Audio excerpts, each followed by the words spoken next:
Bonjour à tous. Merci d'être là d'abord, aussi nombreux.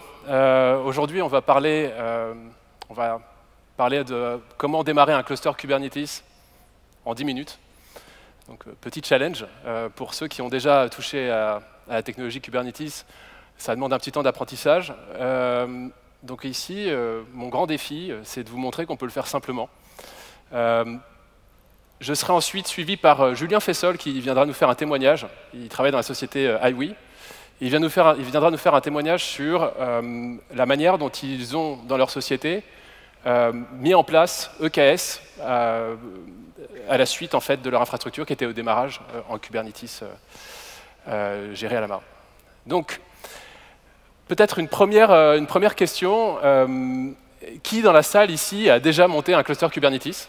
Est-ce que vous pouvez vous lever juste pour que je puisse voir le niveau d'expérience, en fait.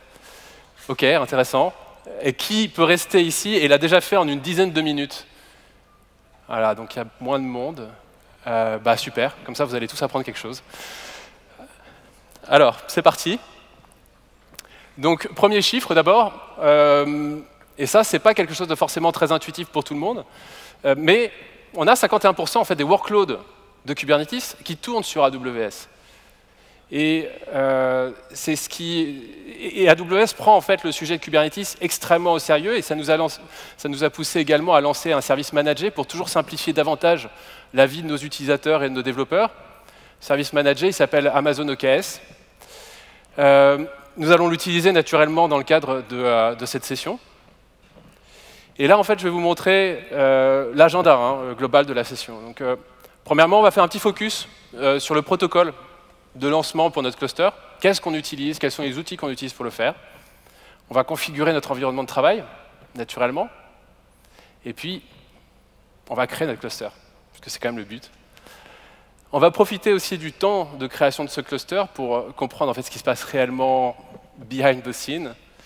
Et puis, parce qu'un cluster Kubernetes seul, comme ça ne sert pas à grand-chose, on va monter une stack applicative complète en quelques secondes. C'est l'avantage de Kubernetes, bien sûr. Donc c'est parti. Donc, le protocole, en fait, que nous allons utiliser pour le lancement de notre cluster, c'est tout d'abord l'usage de AWS Cloud9. AWS Cloud9, c'est un IDE qui a été lancé par AWS et qui est totalement en ligne. Vous pouvez y accéder par un navigateur Internet. Et ça présente un certain nombre d'avantages, comme le fait de pouvoir directement travailler avec une console, avec un CLI, avec finalement une EC2 sous Linux, depuis son navigateur Internet. Et c'est la raison pour laquelle, d'ailleurs, j'ai choisi de l'utiliser là. Petite parenthèse dessus, Cloud9 fonctionne avec un système de droit qui s'appelle en fait des temporary credentials. Alors, dans le cadre de notre expérimentation, là, ce qu'on va faire, c'est moi je les ai désactivés parce que ça ne fait pas forcément bon ménage avec le montage d'un cluster Kubernetes. Et j'ai utilisé à la place, vous pouvez le faire très facilement, j'ai monté en fait, j'ai associé un instance profile à mon instance Cloud9. J'étais sur la console EC2 et j'ai juste vu l'instance Cloud9 et j'y ai associé un instance profile qui allait droit du coup pour faire les différentes opérations dont on a besoin. Et j'ai désactivé du coup les temporary credentials à l'intérieur de la console Cloud9. C'est la seule configuration que j'ai faite sur ma console. Le deuxième point, naturellement, c'est d'utiliser EKS, qui est donc un Kubernetes managé sur AWS. Et puis le troisième, et là c'est pour répondre aux besoins de simplicité, c'est d'utiliser un CLI qui est en open source, qui n'a pas été lancé à la base par AWS, mais qu'on aime beaucoup chez AWS et sur lequel on contribue de plus en plus. C'est EKSCTL. Vous pouvez aller du coup chercher sur eksctl.io. Et donc en fait, grâce à ces trois éléments, on a, on va dire en fait ce qu'il faut pour travailler. Le deuxième point, c'est de configurer en fait les outils de base. Donc les outils de base, c'est kubectl. Je pense que pour ceux qui ont déjà fait du Kubernetes, c'est l'outil qui permet d'aller contrôler son cluster.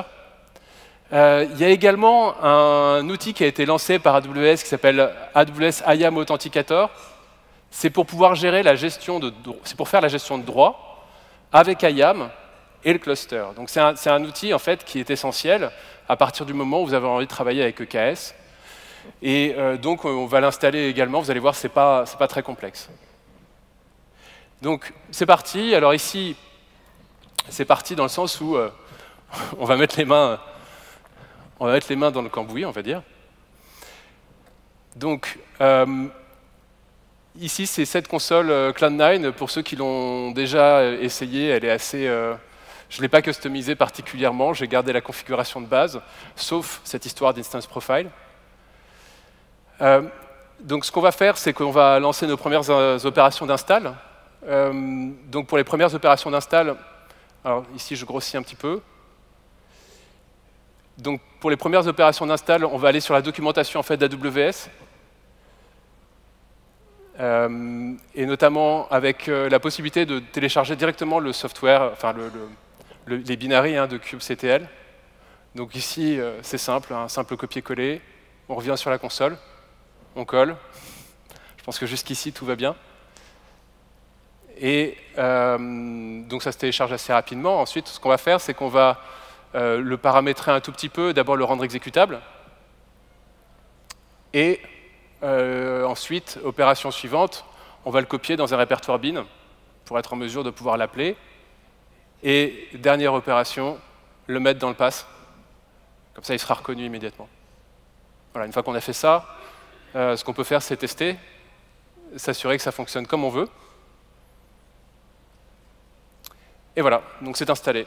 Donc jusque-là, du copier-coller.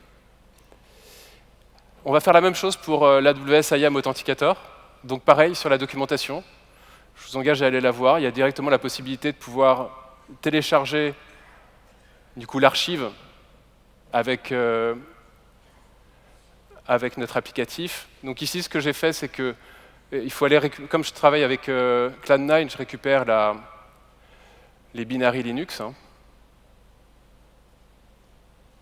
Et après, rigoureusement les mêmes opérations. Ça veut dire que d'abord, on va le rendre exécutable en faisant un chmod, plus X. Et on va le copier dans les bons répertoires. Voilà. Donc ça, on met ça dans le bin. Et on le rajoute au pass. Il faut prendre la version Linux, dans notre cas, si vous êtes sur Mac. Et une fois qu'on a ça, juste le test en faisant la commande help. Voilà, donc là, ça c'est très simple. Là, l'idée ici, c'était vraiment juste de vous montrer qu'on peut installer facilement ces outils. Maintenant, on va aller sur un sujet que j'ai brièvement introduit tout à l'heure, donc qui est EKSCTL. Donc, comme je vous le disais, c'est un sujet sur lequel AWS investit de plus en plus. Ici, je vous ai copié du coup un tweet de Abby Fuller qui explique à quel point en fait c'est l'option recommandée par AWS. Donc je ne saurais que vous la recommander également en tant qu'employé d'AWS. Et puis pour l'avoir testé, et puis vous allez voir ici, ça fonctionne assez bien. Donc EKSCTL, l'idée, c'est juste de pouvoir en fait, à partir d'une simple commande, créer de cluster, lancer son cluster. Donc là, c'est l'installation bête. Encore un curl, on récupère l'archive, on le untar.gz et on le copie au bon endroit. Et là, du coup, je crée mon cluster en région EU Ouest 3, qui est la région de Paris, avec 3 nœuds et un autoscaling group qui va entre 1 et 4. Donc voilà, donc là, ça a démarré. On a donc un cluster qui se crée avec une stack CloudFormation. Et ensuite, après, on va avoir une autre stack CloudFormation en back qui va se créer pour gérer le cluster node. Et puis en fait, on a 10 minutes devant nous. Donc voilà. J'espère que vous êtes patients.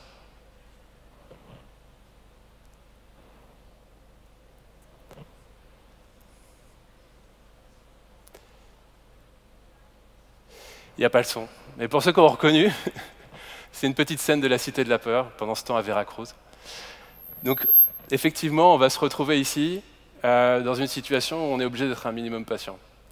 Alors, ce que je vais faire, c'est que plutôt que d'aller encore plus loin sur la cité de la peur, danser de la carioca ou quoi que ce soit pour occuper les 10 minutes, on va plutôt faire un focus sur la partie technique, ce qui se passe behind the scene. Donc, profitez de ce moment pour comprendre comment est-ce que les choses sont architecturées. Donc, EKS, ça tourne en fait dans un VPC qui est managé par AWS, d'accord? Et en fait, ce qu'on a à droite là, du slide, c'est un VPC qui est géré par AWS. À gauche, vous avez du coup un VPC client qui est en train d'être monté par EKS-CTL. Et ce VPC client, en fait, il a toutes les caractéristiques, on va dire, d'un VPC classique, mais enfin, on va venir après, il y a 2-3 petites subtilités. Mais ce VPC, en fait, il va accueillir les worker nodes, d'accord? Et il a une petite spécificité, c'est qu'il a un EKS INI. Donc là, c'est une petite prouesse de réseau. Ce qui se passe, c'est qu'on a le service EKS qui va avoir, en fait, une patte réseau, c'est NAT, en fait, à l'intérieur de votre VPC. Et c'est ce qui va lui permettre, du coup, de pouvoir communiquer comme s'il était présent dans le VPC.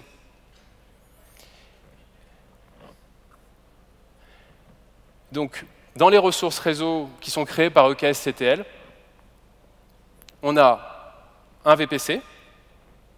D'ailleurs, on a des templates CloudFormation d'EKS qui savent le faire. Tout ce que fait EKS-CTL, vous pouvez aller le récupérer dans la doc d'AWS en template CloudFormation. Et puis, on a également un security group qui va être utilisé par le plan de contrôle. C'est celui dans lequel il y aura l'INI de EKS. Alors ici, je fais un tout petit focus sur le VPC. Il y a un truc à savoir, c'est que les pods consomment énormément en fait, d'adresses IP. Chacun va en avoir au moins une, et donc par mesure de, on va dire de sécurité, ici EKS-CTL va choisir un CIDR qui est relativement large, on est sur du /16. Donc il y a de quoi faire. Ensuite, sur le security group qui est géré par le plan de contrôle, donc là, il y a 2 choses à savoir. La première, c'est qu'on a besoin d'ouvrir le port 443 en inbound, et puis le 10.250 en outbound. Alors par contre, ici, sur le template qui est créé, tout est ouvert en outbound. Pas forcément obligé de gérer cette sécurité sur l'outbound, mais enfin, sachez que ce port-là, en tout cas, est nécessaire.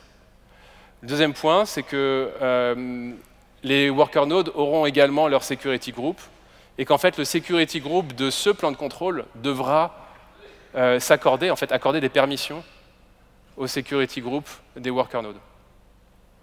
Donc tout ça est géré dans la stack CloudFormation que vous pouvez aller revoir et qui est déployé par EKS-CTL. Il y a un autre point que fait EKS-CTL, c'est qu'il crée un service role pour EKS. En fait, le service EKS a besoin d'un certain nombre de droits. Donc ici, je vous les ai listés. C'est EKS, Amazon EKS Cluster Policy et Amazon EKS Service Policy. Donc ces droits-là sont essentiels pour que le service puisse gérer en fait, le lancement de votre cluster. Et le dernier point, c'est que EKS-CTL va mettre à jour la configuration de kubectl. Pour ceux qui sont familiers avec kubectl, kubectl va porter en fait les informations sur le cluster, donc les informations de certificat, de serveur, le nom également, et des informations de contexte. Donc ça c'est essentiel pour être en mesure justement de pouvoir travailler avec notre cluster. Un autre point aussi, c'est qu'on précise ici que l'AWS IAM Authenticator est utilisé. Sachant que là, je vous montre ces choses-là, mais c'est fait tout seul. D'accord ? Tout ça, c'est configuré, vous n'avez pas à le faire. Mais c'est parce qu'on a un peu de temps, donc on le fait. On a également la config map. Là, c'est pour les node group, donc pour les workers. Donc ce que va faire EKS-CTL, c'est qu'il va configurer... Oups. Bon, eh bien, j'ai été trop vite. EKS-CTL va configurer en fait la config map pour vous et y rajouter en fait l'instance role qui est géré par le cluster, par le nœud. J'ai été trop vite et en même temps c'est très bien puisque le node group, ici, la stack de node group est quasiment créée.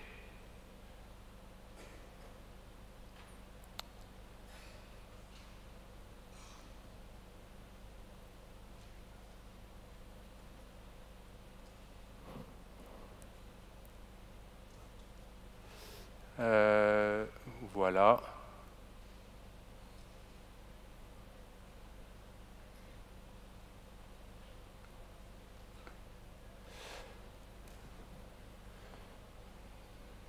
Donc cette stack est presque créée, on attend de voir. Voilà, c'est bon.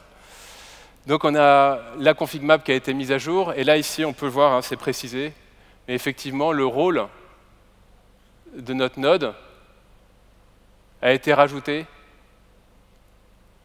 à la config map. Du coup, notre groupe a pu rentrer et on a ici nos 3 nœuds qui sont théoriquement prêts. On va le checker ensemble hein, avec des petites commandes qui sont assez simples. Mais on va le vérifier. Donc kubectl get svc. Donc on voit que le cluster est bien monté. Oups.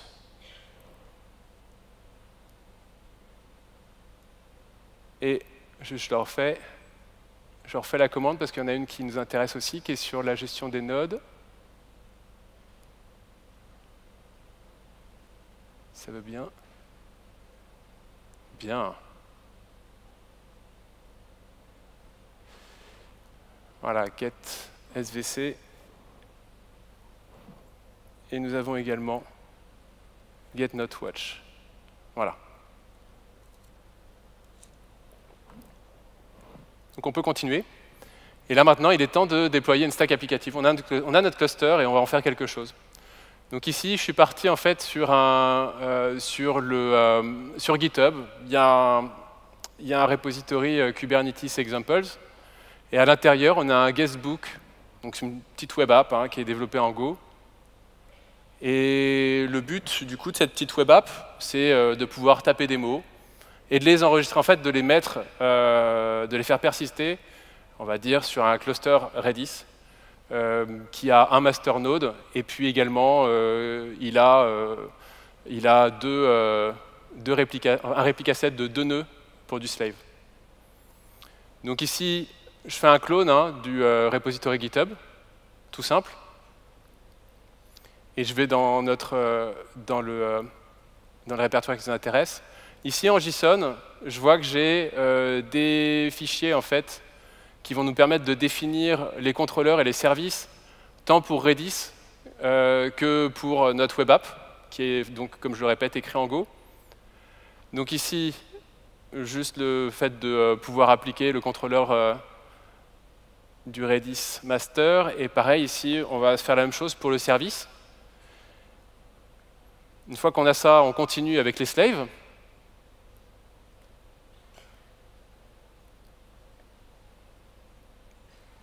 On fait la même chose pour le service du slave.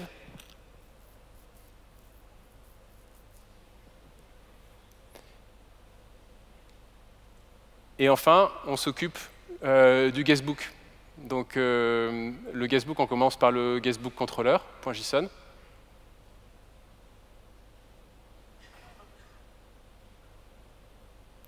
Et dernière opération, on s'occupe du service.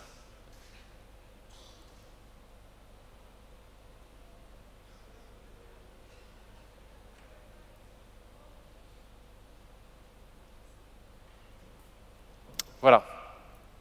Donc là, en fait, on a lancé la plupart des éléments dont on avait besoin. Donc là, en listant, en fait, en faisant un get service -o wide, on récupère en fait tout ce qui nous intéresse. En l'occurrence, on voit qu'il y a un load balancer qui est notre endpoint principal hein, et qui permet d'exposer le service sur le port 3000. Donc on le récupère. Et voilà. Donc voilà, ça marche. Du premier coup.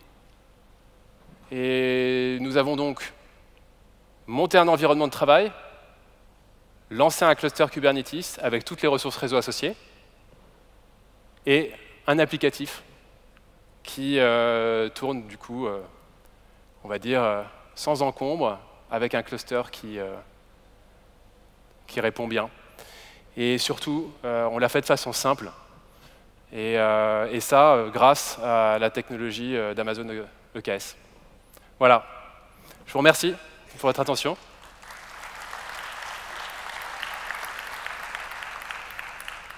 Et maintenant, je vais laisser la place à Julien Fessol de iWi.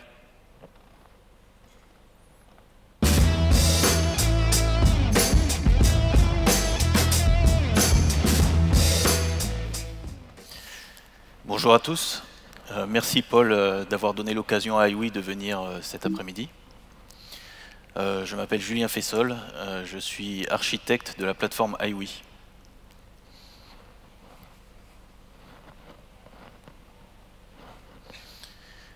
Alors, iWi construit des applications pour le secteur des services, des applications de gestion collaborative. Ces applications vous permettent d'inviter vos clients ou vos partenaires à collaborer avec vous sur vos dossiers. Alors, voici notre histoire. iWi a été créé en 2013 à Sophia Antipolis, sur la Côte d'Azur.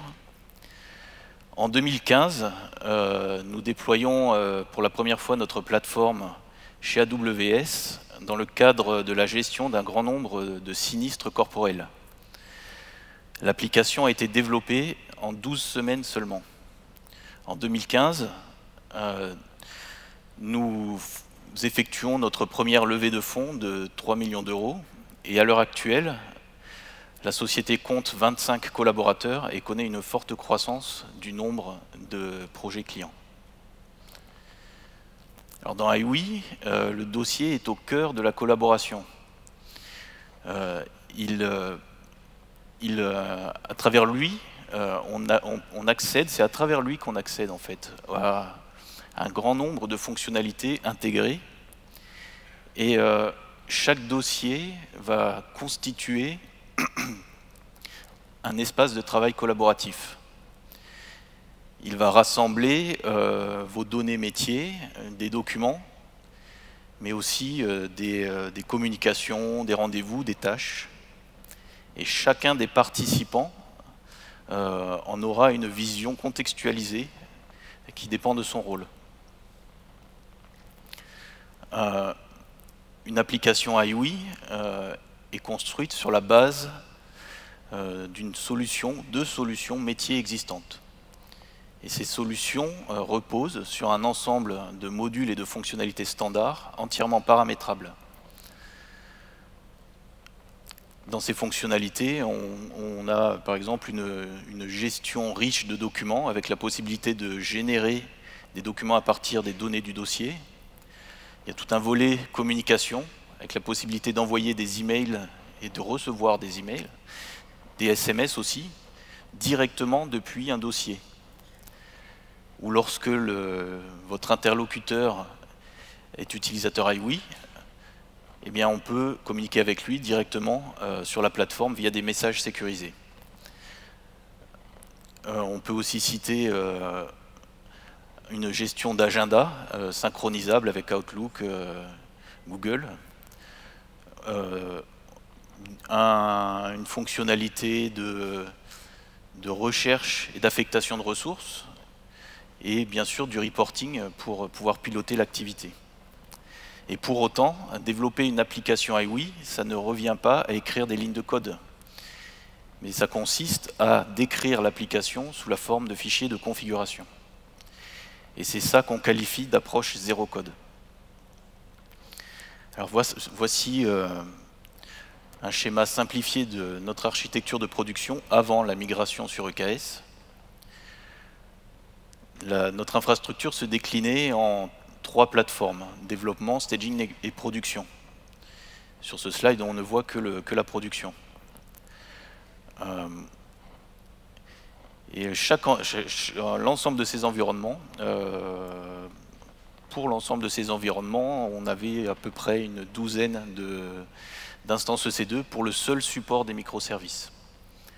Chacun de ces environnements était construit autour d'un cluster Rancher V1 qui orchestrait la plupart de nos microservices. Et à côté de ça, on avait encore quelques services qui n'étaient pas orchestrés et déployés via Docker Compose sur des instances à part. Alors aussi, l'intégralité des logs applicatifs était dirigée dans le cluster managé Amazon Elasticsearch pour pouvoir les analyser et lever des alertes. Alors on a voulu faire évoluer cette architecture, on a voulu migrer, principalement parce que notre orchestrateur, notre technologie d'orchestration Rancher V1 était devenue obsolète, et aussi pour donner de l'élasticité à notre infrastructure, qui était figée puisque entièrement provisionnée à la main. Et comme contrainte dans notre migration, on a voulu conserver ou augmenter les niveaux de disponibilité et de sécurité de l'ensemble et basculer l'orchestration de nos services vers un modèle managé, comme on l'avait fait pour notre cluster Elasticsearch. Donc la réponse à ça, ça a été de choisir EKS. Et donc voici notre architecture après la migration. Alors on a conservé les mêmes principes que précédemment, c'est-à-dire qu'on a toujours 3 plateformes correspondant aux différentes étapes d'une release, le développement, staging et production. Encore une fois, là, ce schéma, ce n'est qu'un de ces environnements. Et donc on a 3 clusters, 3 EKS, avec dans chacun de ces environnements un ensemble d'auto-scaling groups qui ont été créés pour rassembler des instances qui partagent les mêmes niveaux de sécurité via les security groups. Par contre, dans cette étape-là, ce ne sont pas encore des auto-scaling qui scalent automatiquement. Pour monter cette plateforme, nous nous sommes basés sur Terraform. Donc on est dans une approche infrastructure as code, ce qui fait qu'on peut très facilement faire évoluer notre plateforme et surtout les évolutions sont transposables de manière fiable entre nos différents environnements. Tous les services sont maintenant orchestrés.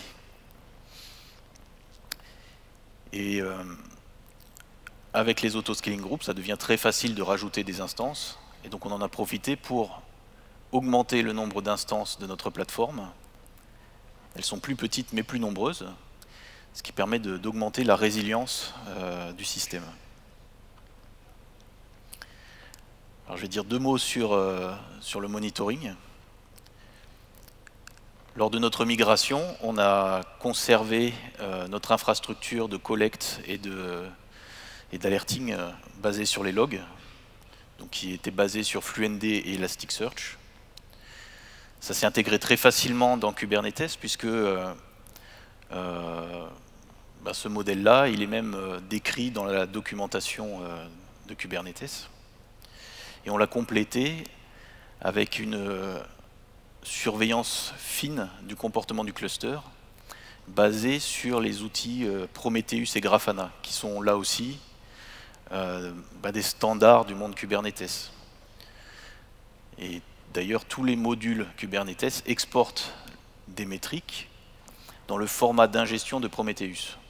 Donc ça devient très simple de surveiller son cluster, de poser des alertes dessus, que ça soit au niveau des instances, des pods, des réservations, etc. Et je ne vous ai pas dit, cette migration, on l'a effectuée en 3 mois. Alors voilà comment on envisage la suite. L'idée, ça serait de mettre l'accent sur l'optimisation des ressources, cette fois. Et donc on pense qu'il faudrait aller vers une banalisation des nœuds. Alors qu'est-ce que ça veut dire banaliser les nœuds? Ça veut dire que plutôt que de les grouper par niveau de sécurité comme on le faisait précédemment, et ben on en ferait un espèce de gros paquet, une grosse patate. Mais si on perd la segmentation, le cloisonnement qui était offert par les security groups, ben ça veut dire qu'on va devoir mettre en place ce qu'on appelle de la micro-segmentation. La micro-segmentation, ça veut dire qu'on va déplacer les règles de sécurité réseau depuis le niveau d'une instance vers chaque pod du cluster. Et si on fait ça, on peut même envisager ensuite de ne plus avoir 3 environnements, 3 clusters, mais de mutualiser un seul cluster pour supporter l'ensemble de nos services, voire même des services qui étaient complètement en dehors du périmètre, comme les outils de développement. Et l'étape ultime, c'est de rendre tout ceci dynamique, le scaling, le rendre entièrement dynamique, et faire grossir et se contracter le cluster tant au niveau des instances qu'au niveau du nombre de pods en fonction de la charge requise à chaque instant. Donc en conclusion, alors que nous n'avions aucune expérience avec Kubernetes, grâce à EKS, nous avons pu effectuer la migration de notre infrastructure en seulement 3 mois, et ça sans aucune interruption de service. Et ça on place IWI en capacité de continuer à innover et de répondre au mieux aux besoins des clients. Pour plus d'informations, vous pouvez nous retrouver dans la zone Startup. Merci pour votre attention.